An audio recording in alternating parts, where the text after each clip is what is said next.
Happy Math Hour, our weekly interactive math reviews for Math 1314 and Math 1324, presented by Yvette Chuca, Ruben Carizales, and Albert Isasi. Our session will be starting soon. This session will be recorded so that you may come back to it later if you need, and so others who may have missed out on today's events will be able to come and watch it. Thank you. So now, at this time, please mute your mics for the best sound experience, otherwise the feedback could interfere with information we will be sharing. We'll be sending the 1324, room link on the chat so that you may connect to your session if you're here for 1324.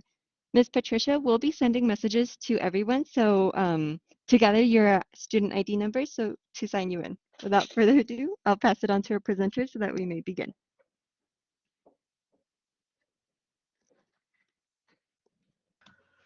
Good morning, everyone, and thank you for joining us today. I hope you've had a good weekend and ready to finish up strong. So today, let's go ahead and get started with our math happy hour. So today we are covering finding zeros of polynomial functions. This is section 2.5. So please feel free again if you have any questions, put any questions on the chat, to raise your hand, or you can just speak up. Okay. Well, we welcome interruptions or questions. Please ask us. All right. So let's go ahead and get started. So when we're talking about zeros of the polynomial, and I believe Ms. Chuka had given you a preview last week. Okay, finding the zeros of polynomials means we want to find the x-intercepts, and sometimes they'll say finding the solutions, but these all mean the same thing. We want to find out where in the graph they're crossing the x-axis. So if we look at this first graph here, we have f of x is equal to x minus 2, x plus 1, and x minus 4. And we love this format. This format is in a linear factorization form. And what that means is that these are all linear factors, and we can easily see where the zeros lie, right? What value can we put to x that would make our function equal to 0? So if we look at this example here, at -1, we have a 0. At +2, we have a 0. And at +4, we have a 0. So these are our zeros, okay? So our zeros, when our homework is asking us to find the zeros of a polynomial, it means where is it crossing the x-axis, or where is the function becoming 0. So if we look at the middle graph here, okay, this function is given in general form, x cubed plus 2x squared minus 4x minus 8. So this one probably took a little bit of effort, probably using synthetic division to simplify the function, and maybe a little bit of factoring to find out our zeros. In this one, we have a double zero at -2, and we have a 0 at 2. And then if we look at our last one, okay, we have a function x to the 4th minus 4x squared, okay? And our zeros here, we have a double zero at zero, excuse me, and one at -2 and one at +2. So this is what finding zeros is all about. Where does the graph or the function give us zeros? Yes? So let's go ahead and how we can do this. So first, let's go ahead and review some terminology that's very useful. It says the fundamental theorem of algebra says that if a polynomial of degree n has at least one zero, and it also may contain a complex number system, and we all know about complex numbers now, so we are not worried about that. But the very crucial information that you need to take out of this is one of the questions that I'm asked a lot. When you're given a polynomial and they ask you how many zeros will this polynomial have, well, the degree gives you that information. So the nth degree of a polynomial has exactly n zeros. So let's look at this. So if we have this first example, determine the number of zeros of the polynomial function below, okay? We look at the degree of the polynomial, or the degree of the function. And the degree is the highest number exponent that these terms have. And if you look at my polynomial here, our highest exponent is a 3. This is a cubic function. So then the number of zeros that this function can have is 3. Okay, so let's look at the second example. If we look at this function, f of x is equal to x to the fourth minus x to the sixth. It's not in standard form, or standard form we like to say that it's in descending order, that our exponents are descending, but it's okay. We need to pay attention to the degree of this polynomial. And the degree of this polynomial, again, is the highest exponent number, and the highest exponent number is 6 in this case. So for this function, the number of exact zeros that we may have is going to be 6. Okay? So easy stuff. Hopefully this makes sense. All right, let's move on. Let's look at these 3 more examples. Find the zeros of each polynomial function. So I'll give you 1 or 2 seconds to look at A, okay? And let's see, what is the degree of this function? So if you see the degree of this function, there's a 1. We don't write the 1 on there, but there is a 1. So on this first one, we know that this is a linear function. So it's going to have at most 1 exact zero. And if we graph it, if we graph our function and find the x-intercept, again, to find the x-intercept, we set y equals to 0 and solve for x. And we see that here, x is equal to 2. So our 0 for this polynomial is at 2, and it's where it's crossing the x-axis, and you can see it on this graph, and there's only 1. Excellent. Thank you, Yvette, for that arrow. Now, let's look at B. B was a quadratic, okay? It's x squared minus 6x plus 9, and this is the graph, okay?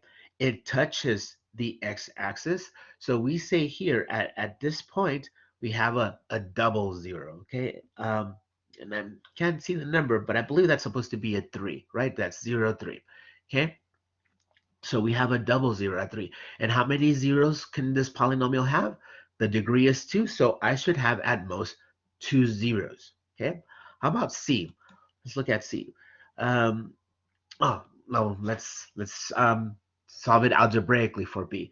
Set y equals to 0, and let's solve for x. So what I did is I always like to factor. So I factored x squared minus 6x plus 9 into x minus 3 times x minus 3. This was a perfect square, but if you see, this is where I get my double 3, right? If I have 3 here for the first one, I'm going to get 0, and if I plug in 3 for the second linear factor, I get another 0. So my 3 is a double 0. All right, so x equals 3, x equals 3. Now let's look at C. So f of x is equal to x times x minus 2i times x plus 2i. Oh, so now what we have are, as you can see, we have a complex numbers. I refers to an imaginary number, so 2i is our imaginary part. So, excuse me. So since these are all linear factors, okay, we set each individual one equal to 0 to find out our zeros, right? So x is equal to 0, or x minus 2i is equal to 0, or x plus 2i is equal to 0. And after a little bit of algebra, again, this one is straightforward. X is equal to 0. That's one of my zeros. But then I have two complex zeros, right? I have a 0 at x equals 2i and at x equals minus 2i. So let me give a little more explanation. When we have complex zeros, if you see, our graph is not crossing the x-axis at these 2 points, because it's not. That's why they're complex numbers, right? They still have some merit to them, even though if we were using our quadratic equation, we would see that we would have negatives under that radical, and we would say, oh, these are undefined. But now that we know complex numbers, we can have complex solutions. So this one will have 3 zeros, one which is a true 0, and then 2 complex zeros, okay? Because if I multiply all these back, I'm going to have a cubic function, okay? All right, let's see. Let's practice some more.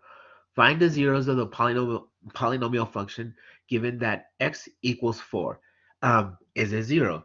So, I can apply my remainder theorem to see if this guy's a 0, right? And my remainder theorem said from our last session that if I plug in this 4 everywhere I see x and my answer or my y value is 0, then this guy is a 0. So let's go ahead and do that. Let's plug in 4 or actually, let's practice our synthetic division. And our synthetic division also works to see if this is a 0. And if my remainder is 0 on this synthetic division, then 4 will be a 0. So let's practice our synthetic division. That's more fun. All right, so to do synthetic division, again, we're going to bring down our 1 first, and then we multiply. 4 times 1 is 4, and then we add 0 plus 4 is 4, then we multiply again. 4 times 4 is 16, and then we're going to add again. Negative 13 plus 16 is a positive 3. 4 times 3 is 12, minus 12 plus 12 is 0. Yay, awesome. So the fact that I got a 0 here as my remainder, that means that x is a 4, okay? All right, so if I wanted to find the remaining zeros, again, this quotient here, I can convert it back to an equation, which is going to give me x squared minus 4x plus 3, and then I can factor this guy again. So x squared minus 4x plus 3 factors into x minus 3, x minus 1 equals to 0. So it's easy to see as linear factors what my zeros are. If I plug in a 3 here, I'm going to get a 0, and if I plug in a 1 here, I get a 0, right? 1 minus 1 is 0, 3 minus 3 is 0. So these are my exact zeros for this polynomial function. And give me 1 second. So let's go on to the next one. So as you can see, find the zeros of the polynomial function. So here we have another polynomial. But one of the questions is, what is the difference between this example and the previous example? So let me go back to the previous example. And by the difference, I mean in the actual question, and besides the numbers, of course. But what is missing from this question that this question over here had? Okay. So hopefully you can see that in this question, they give you a 0, right? But over here, they don't give you that information. So if we don't have that information, then it makes it a little bit more difficult, right? So you would want to see, well, can I factor this polynomial? And you might be able to using grouping, but what if it doesn't factor using grouping? Or what if you had a degree of 5, for example? And so what we're going to use in this section is something called the possible rational zero theorem test. And basically this test is going to make a list of possible zeros. And then once we have that list, then we can test them. Okay, so in order to use the rational zero test, what we're going to be using is the factors of the constant term. And remember, that's just your constant number. And then the factors of the leading coefficient. And your leading coefficient is that coefficient in front of the variable with the highest degree. So what exactly are these factors? Let's just review really quick.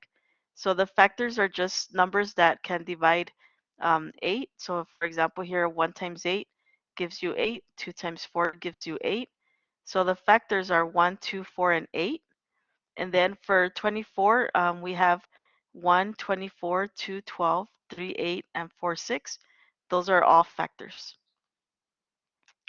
So in using this rational zero test, the first thing you want to do is figure out what is the constant term factors.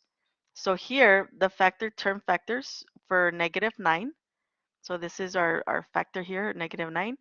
The factors of 9 are 1, 3, and 9. And then the factors of the leading coefficient, in our example, our leading coefficient is 1. So the factor is just 1. However, we could get 9 by also multiplying -1 times -9, for example. So we are going to consider both the positive and the negative. So I'm going to create this, sorry, the quotient of these two factors. So I have plus or minus 1, plus or minus 3, plus or minus 9. And again, we're including these negatives because you can use a combination of negative times a negative to give you a positive 9. And then for 1, we have plus or minus 1. So if we divide these, the numerator by the denominator, we would have 1 divided by 1 is 1, 3 divided by 1 is 3, and 9 divided by 1 is 9. So these are what we call possible rational zeros. And if you notice here, we have 6 of them, right? We have 1, 3, and 9, -1, -3, and -9.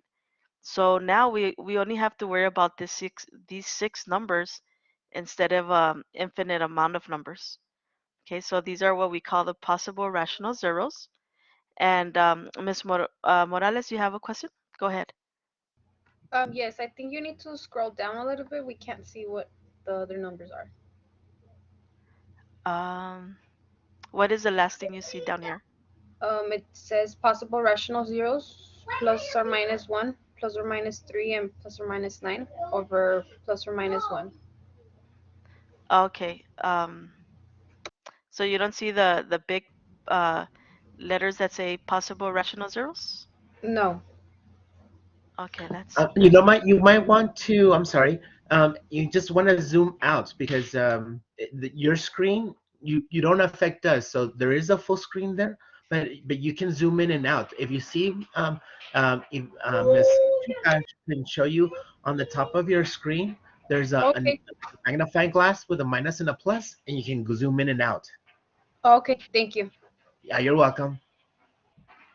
Okay, were you able to see it? Yes, Okay, thank you. awesome. So when you enter these on WebAssign, you do have to be careful because you're not going to see the plus or the minus symbol. So you do need to enter them as 1, comma, -1, and so on. And they might ask you to put the smallest ones first, or sometimes I don't know if they ask you in order or not in order, but just remember that this symbol, plus or minus, you're not going to be able to find it on your toolpad. So you'll have to enter your answer as from the smallest number to the largest. And Miss Patricia put an example on the chat. Okay, so now once you have found this possible list, right? Now you only have 6 numbers that are possible. So you can choose one. It doesn't matter which one you choose, but I personally, I like to choose number 1 first, this +1.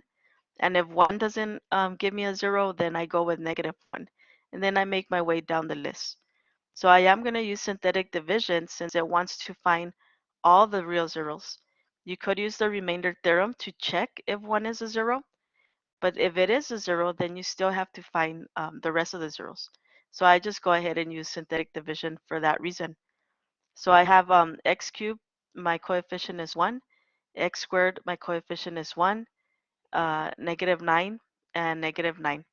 So again, the first step, bring the 1 down. So 1 times 1 is 1. Add it to the 1, we get a 2. And 1 times 2 is 2 plus -9, -7 times 1 is -7. And I get a -16. So here, I did not get a 0 as my remainder. So what that means is that 1 is not a 0. And yes, we're not going to be too happy, right? So, and it's okay. So we just try another number. Let's try -1. So we do the process again of synthetic division. Again, we bring down the 1, multiply times -1, we add the 1, we get 0, and 0 times -1 is 0, plus -9 times 1 is 9, and then we get a 0. And like Mr. Carizales, that should bring a big happy smile to our faces because what that tells us is, hey, -1 is a 0. Okay, and remember the question, find the rational zeros, right? We want to find all the zeros. So remember also that by it being a 0, if you were to graph it, that's going to be on your x-axis, right? And that's where the graph will either touch it or it's going to cross it. Well, now that you know at least one 0, then we can use the quotient. And remember, your quotient comes from these numbers here, right? And since this degree of polynomial was 3, when you write your quotient, you write it with 1 degree less. So here I have a 1, so I'm going to have x squared minus 9. And since I'm trying to find the zeros, I'm going to set it equal to 0. And then I'm going to solve for x. So I'm going to add 9 on both sides. And then I can take the square root. And I get x is equal to plus or minus 3. So how many zeros is this polynomial supposed to have? Any ideas? Should it have 1 0, 2? It's going to have 3 zeros, right? So we have actually found our 3 zeros. So our 3 zeros are -1. That comes from the synthetic division. And I know it's a 0 because I got remainder of 0. And then the other 2 zeros came from my quotient. So these are my zeros. And I'm going to go ahead and write the factors for these numbers because later in this presentation, we're going to be using these factors. So to get the factor, if we just bring the -1 to the left side, then that's how we're getting the factors. We have x plus 1, x plus 3, and x minus 3. So let's try another one. Okay, so here, find the rational zeros of the polynomial function. Enter answers as comma separated lists. If the answer does not exist, enter D and E. Okay, so again, I have no information. I'm going to check if I can factor this out. If not, then we can use the rational zero test. My constant term is 1, so my factors for 1 is just 1. And then my leading coefficient is 2, so my factors for 2 are 1 and 2. So I'm going to write it here as a quotient, right? So I'm going to have 1 divided by 1 and 2. So if I divide those, I get 1 divided by 1 and then 1 divided by 2. And so my possible rational zeros are plus or minus 1, plus or minus a half. So I have 4 zeros, +1, +a half, -1, and -a half. And these are not zeros. We don't know yet, right? So we have to check them. So we're going to go ahead and check them by using synthetic division. So I have my coefficient for x cubed is 2. My coefficient for x squared is 3. And then notice I don't have an x term here, but I still have to use a placeholder. I'm going to go ahead and write 0 as my placeholder. And then we have our -1.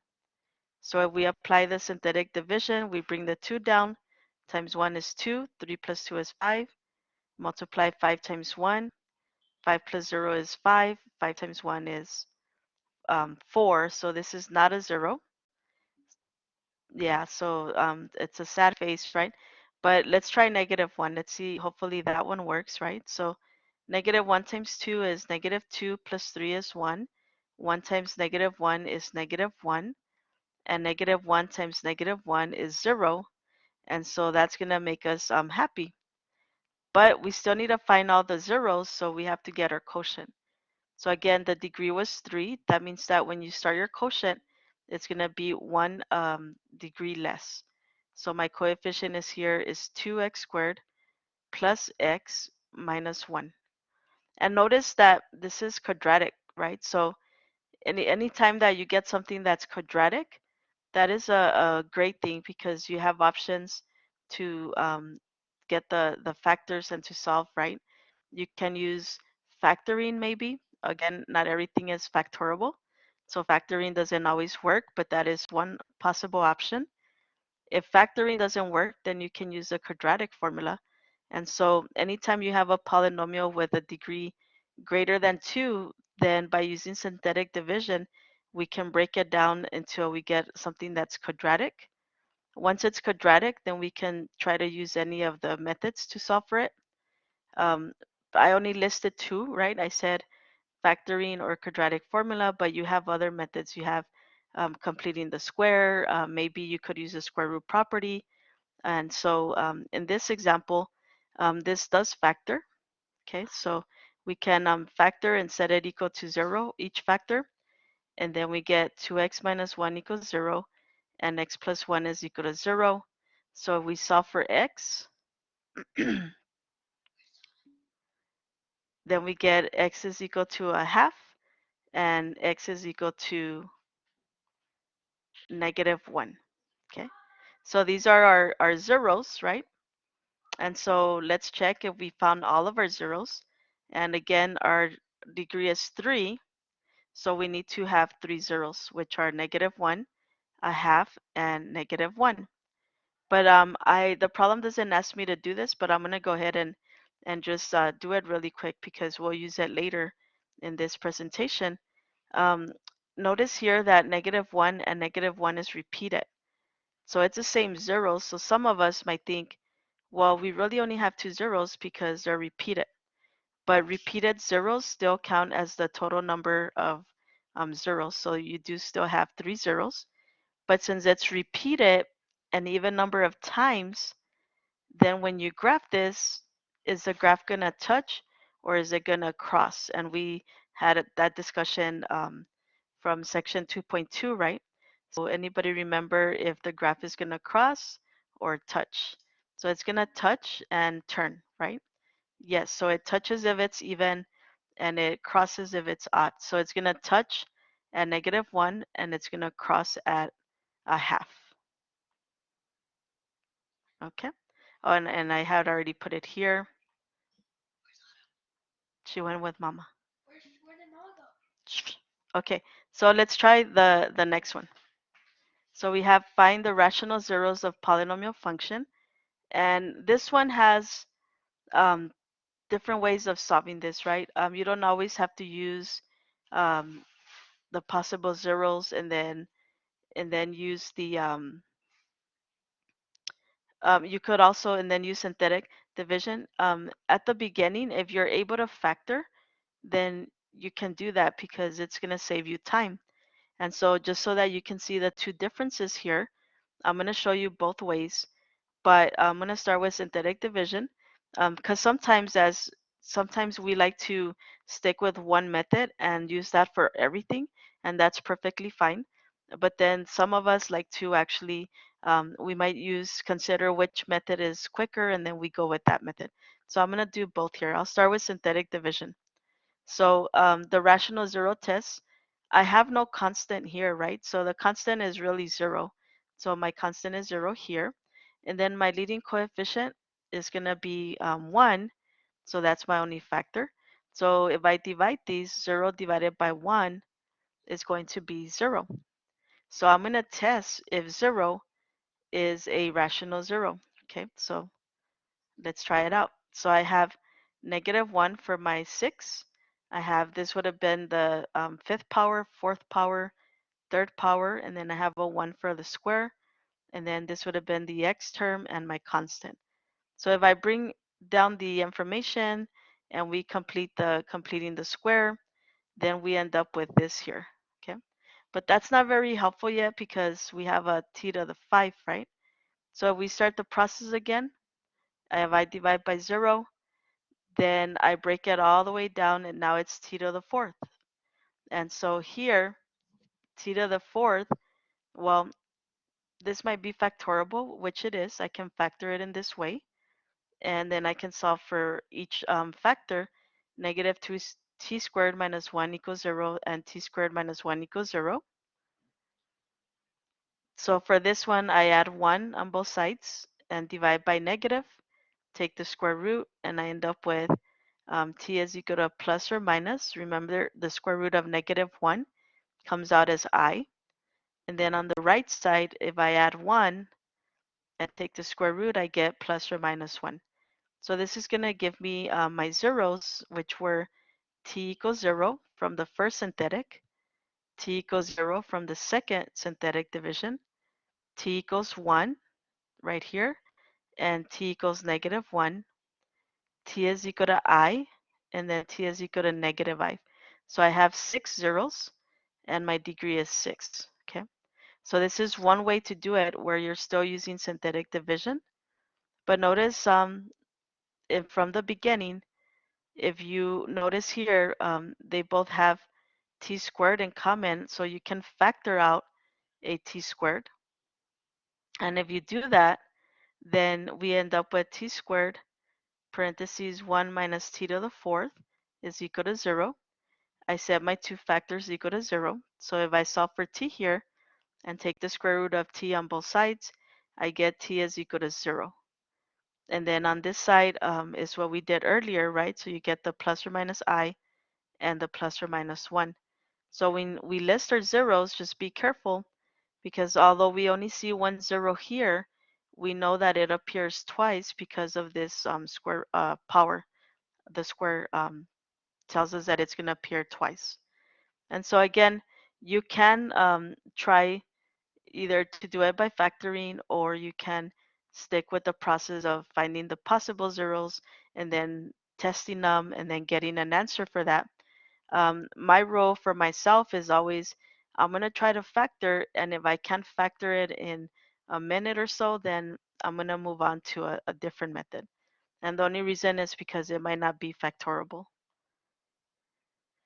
So now we have a bigger one, right? But it's okay because we have methods, right, to help us break it down so that it's quadratic. So in the chat, if you are able to, what is my constant in this problem? Because by looking at this, I really can't factor this because they don't all have x's. So I'm just going to move straight to synthetic division, right? But in order to do synthetic division, I have to find some numbers for me to test. So I'm going to use the rational zero test, and my constant is 24. So all the numbers that you can multiply to give you 24 are listed here. And then my leading coefficient is 9. So all the numbers I can multiply together to give me 9 are listed here. I'm going to divide these. So I'm dividing my constant terms by my leading coefficient.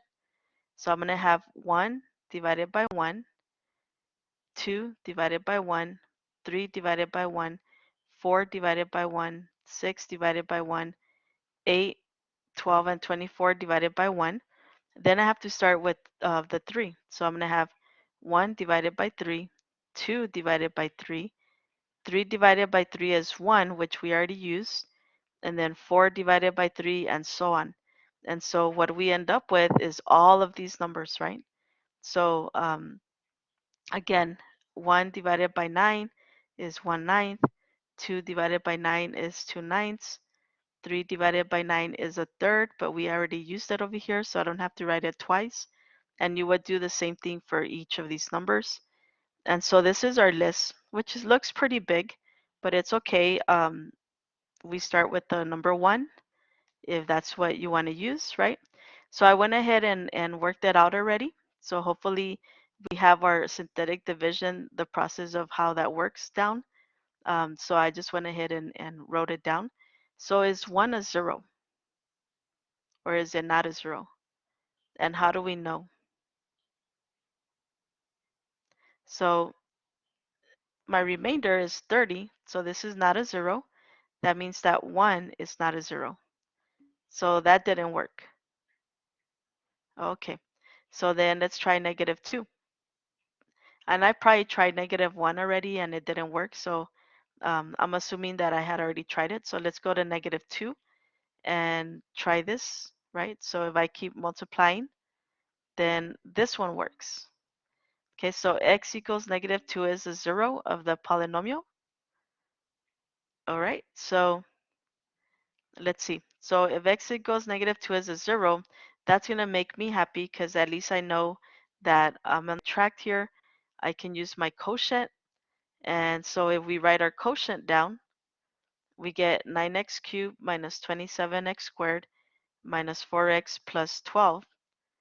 But now I'm thinking, man, shouldn't this have broken down to be quadratic so that I could use the quadratic formula, or I could use the factoring?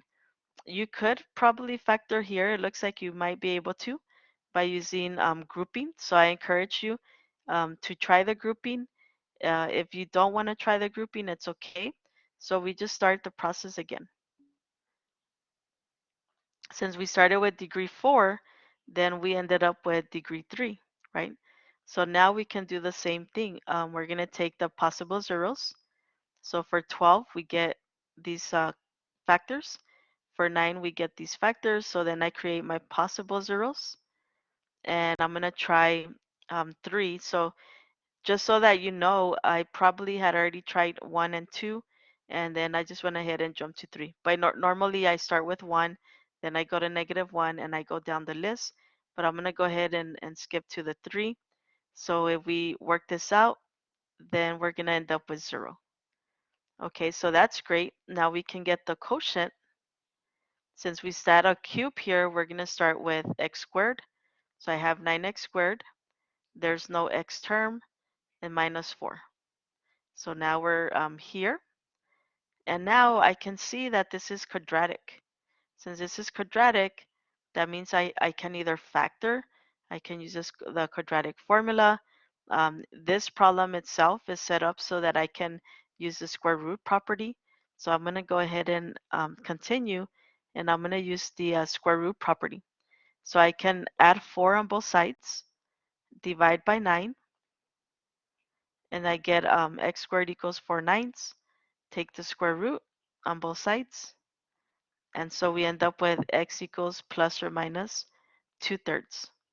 So let's summarize everything.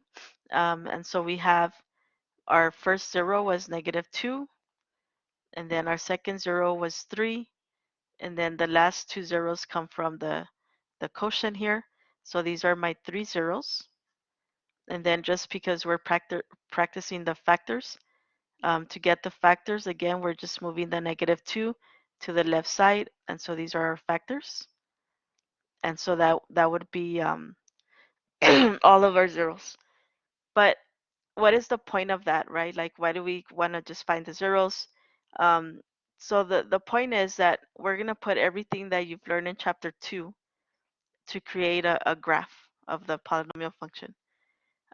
This polynomial, we already worked that out in the previous slides, 19 through 42, but I'm going to summarize it here. Okay, so for this problem, it would want us to do these 3 things. List all the possible zeros of f, and we previously did that, right? So you get the factors of -9, you get the factors of 1, and these were our possible zeros. Then we wanted to list all the real zeros. So in the previous slides, we used synthetic division. We found that 1 was a 0. And then we went ahead and solved for x, and we got plus or minus 3. So these were our 3 zeros here. So I'm going to go ahead and write them in this blank. And then the last thing you want to do is sketch the graph. So in order to sketch the graph, we have to consider the things that we've been learning from section 2.2 on. So we first learned about the end behavior of the graph. Then we learned about the multiplicity of each graph and whether it touches or crosses at the x-axis. We have been learning how to find the zeros, and the y-intercept, we have learned how to find that since chapter 1. And so we're going to put all of those together. Just a quick refresher on the degree. I always like to think of these 4 graphs because I know what these equations are. So remember, if it's even and positive, it's going to rise right and rise left. If the degree is even and the leading coefficient is negative, then it's going to fall on both sides. If the degree is odd with a positive leading coefficient, then the behavior rises on the right, falls on the left. And if you have a degree that is odd with a leading coefficient of a negative, then it's going to rise left and fall right. So for our function, we have a cube and we have a positive leading coefficient. So the behavior for our function is going to be this one here, right? It's going to rise to the right and it's going to fall left. Yeah, so if it's an odd degree, then it's going to behave like those. So the zeros, remember, we already found the zeros, and these were our 3 zeros. Now, to remember if it touches or crosses, some of us will remember that if the zeros occurs an even number of times, then it's going to touch and turn. If it occurs just an odd number of times, it's going to cross. In other words, if the multiplicity is even, then it's going to touch. If multiplicity is odd, it's going to repeat itself. So for each of these 3 zeros, we can see that -3 only occurs one time, -1 occurs one time, and 3 occurs one time. So they all have multiplicity of odd. So that means that they're going to cross at each of these points. The y-intercept, we let x equal 0. So anywhere you see an x, you replace it with 0. So here I'm going to get 0. My constant will be my y-intercept at 0, -9. And then we're going to pick additional points. But the additional points, I like to always wait until I already plot the information I have above. So let's take it one at a time. So first we're gonna plot our zeros. And you know what? I don't know why the pictures didn't come out. So let me go ahead and just draw it here. I had a picture here, but it didn't come out. All right, so I'm gonna have my graph. And if somebody remembers what the zeros were, let me know, because I think I only remember one. So let's say here is, I think one was -3, and then we had a 1, and we had a 3.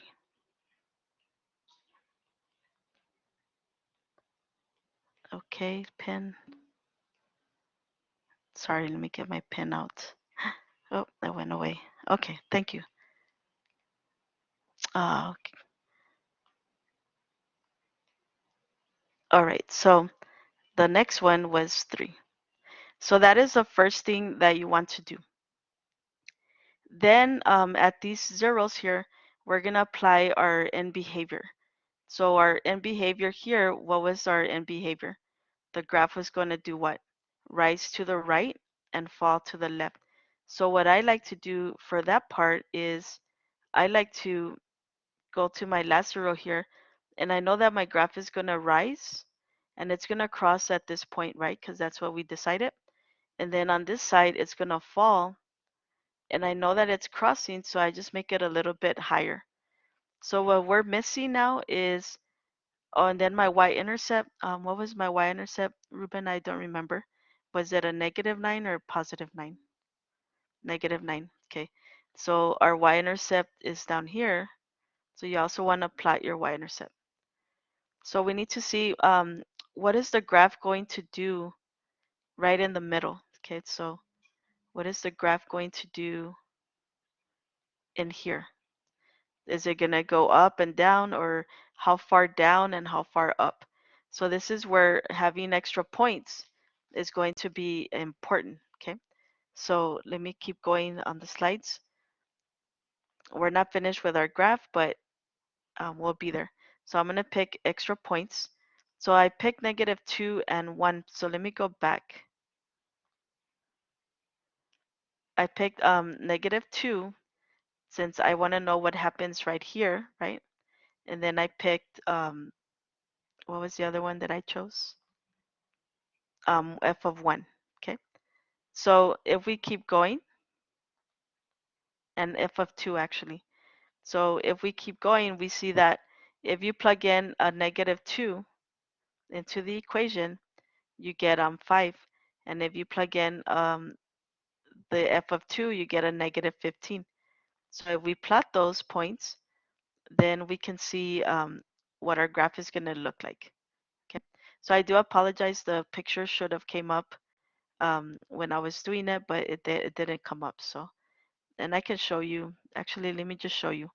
I'm going to stop this really quick because I want you to see the importance of it.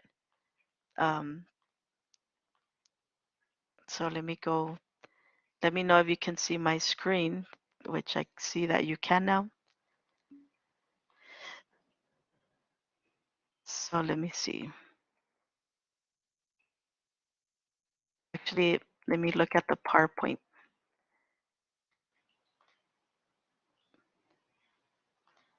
So now you can see my messy desktop. So let me look at the PowerPoint because it's going to show you there. It just didn't copy the session. And it's going to be session number 7 right here. All right. Sorry, guys, but I really want you to see how it's broken down. And let me go to the slide. Right here. Okay, so when you plot your zeros, these are your zeros here.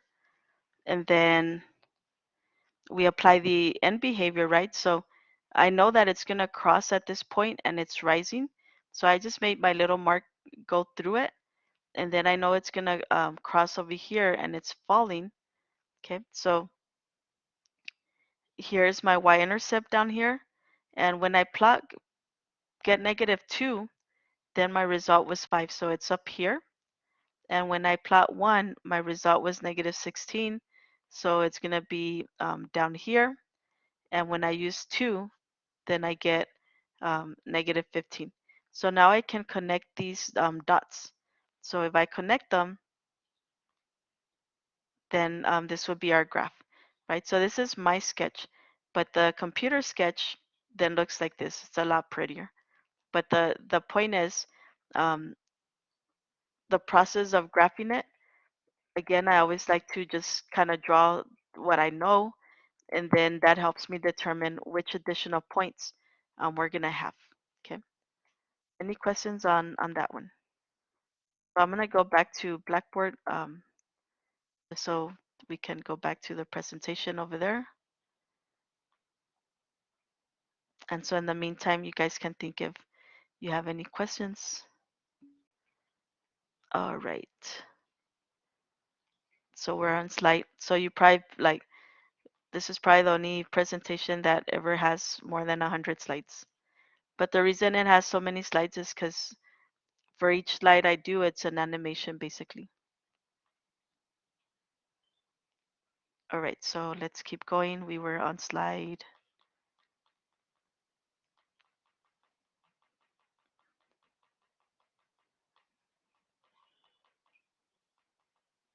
We're almost there.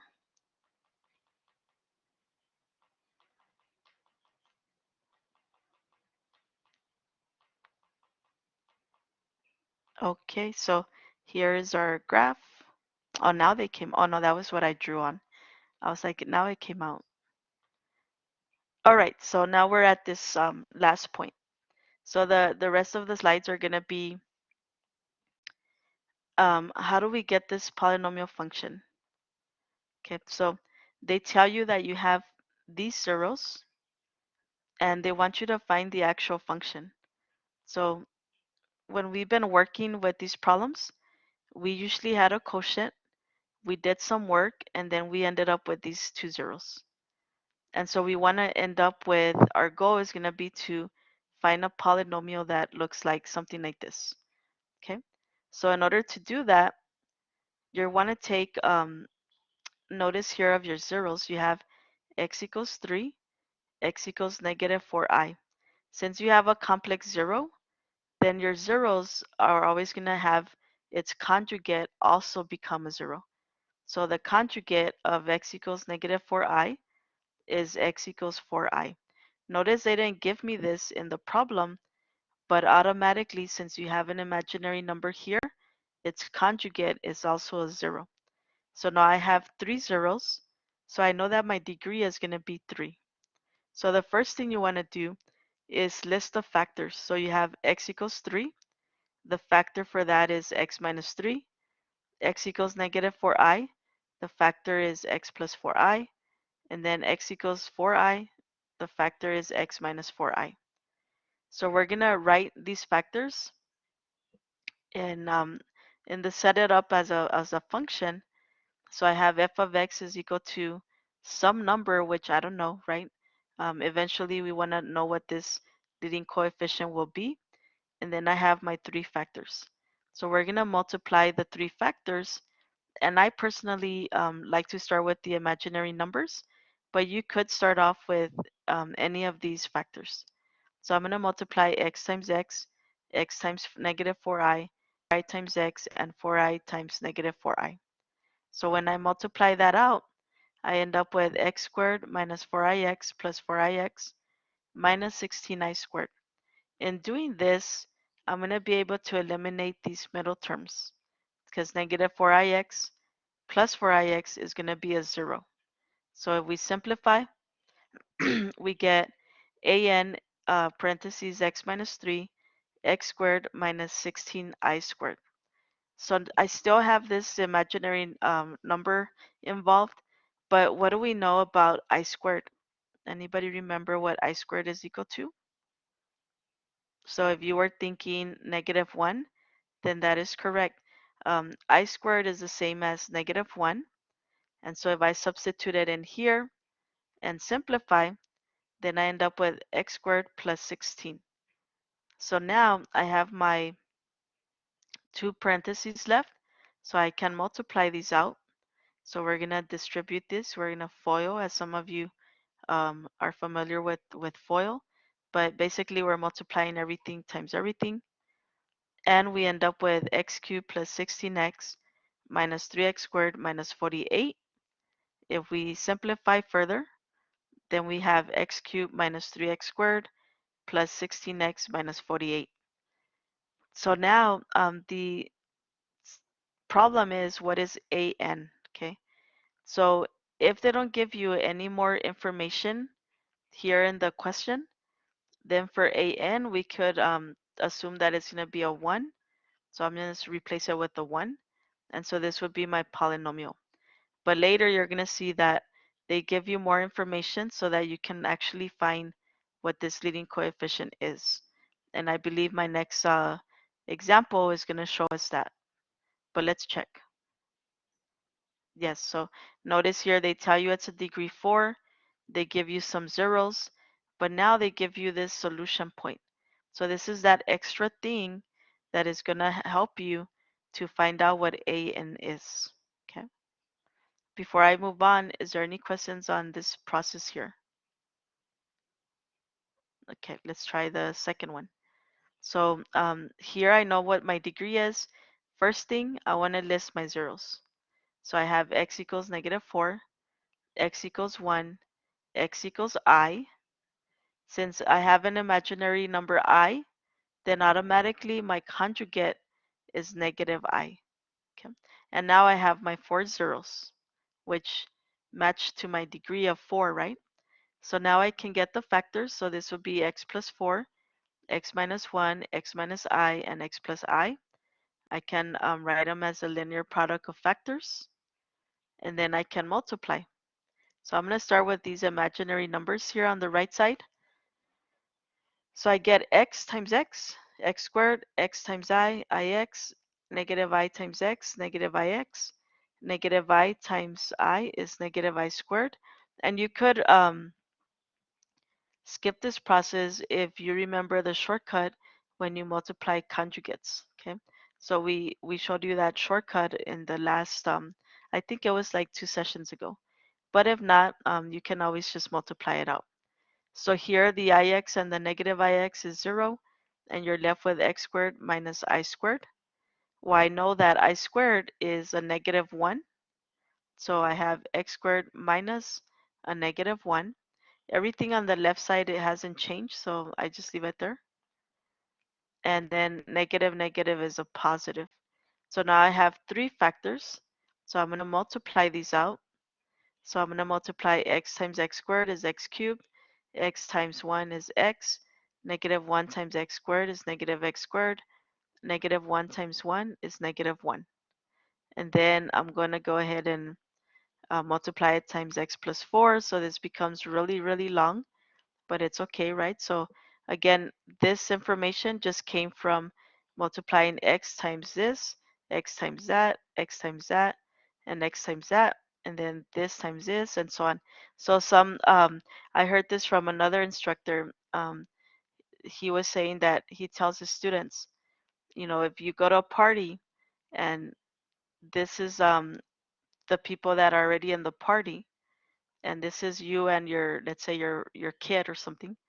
So at least in our at least in my Hispanic family, if you come late to that party, then you already have a lot of people here. So you're gonna have to be the one that has to go to each person and say hi to, right? All the tables. If there's 10 tables, you go to each table and say hi. So x has to go say hi to x cubed, x to x, x to negative x squared, x to -1, and then your kid has to go say hi to everybody. So 4 times this, 4 times that, 4 times this, and then 4 times that. So I always tell when we're gonna go a party, I'm like, I want to be there as soon as the party starts, so I don't have to be the one walking all over the place. They can all come say hi to me. But anyways, um, if that didn't make sense to you, then you can just ignore that and just go with FOIL, right? FOIL works as well. So anyways, once you multiply all this out, combine your like terms, and you end up with this polynomial. So here they do want you to be more specific on what is that leading coefficient.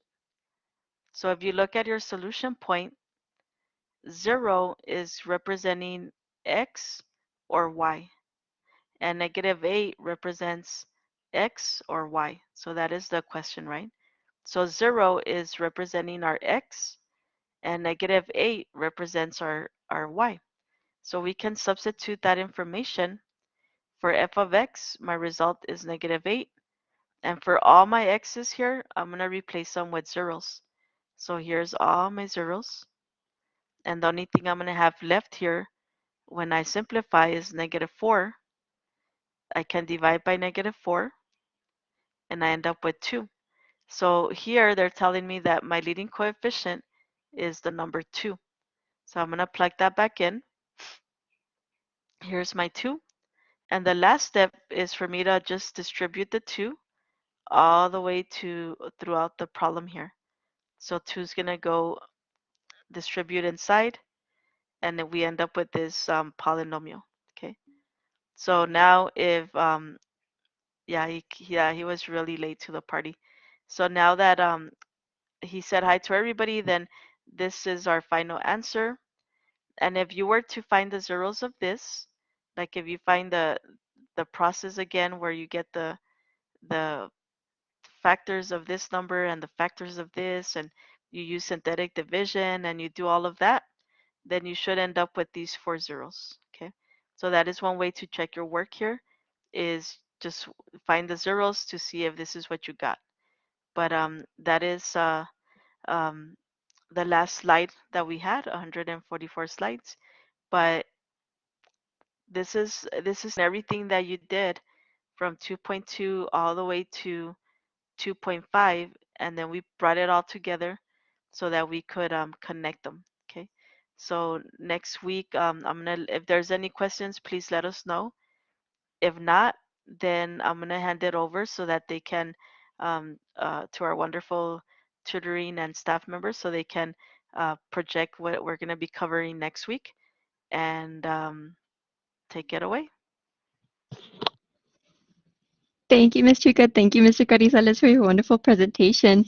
We do want to remind you all about our previously recorded sessions, which are available on the YouTube playlist. This session will also be available on that playlist later today. If you would like to download a copy of the presentation, you can go to the top right corner and click on the box with the arrow going down while the presentation is on the screen. That will allow you to download the PowerPoint. Before you all leave, I want to share the TVE sessions that we will have next week. Give me just a second, sorry.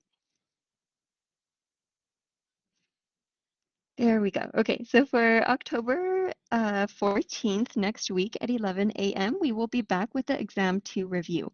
At 1 p.m., we will have Self-Care by Claudia Galindo and Cristina Diaz from the EPCC Mental Health Committee. Thank you all for coming in today. We hope you all have a lovely weekend. If you have any questions, feel free to use the chat box or your mic. We hope to see everyone again next week for Happy Math Hour.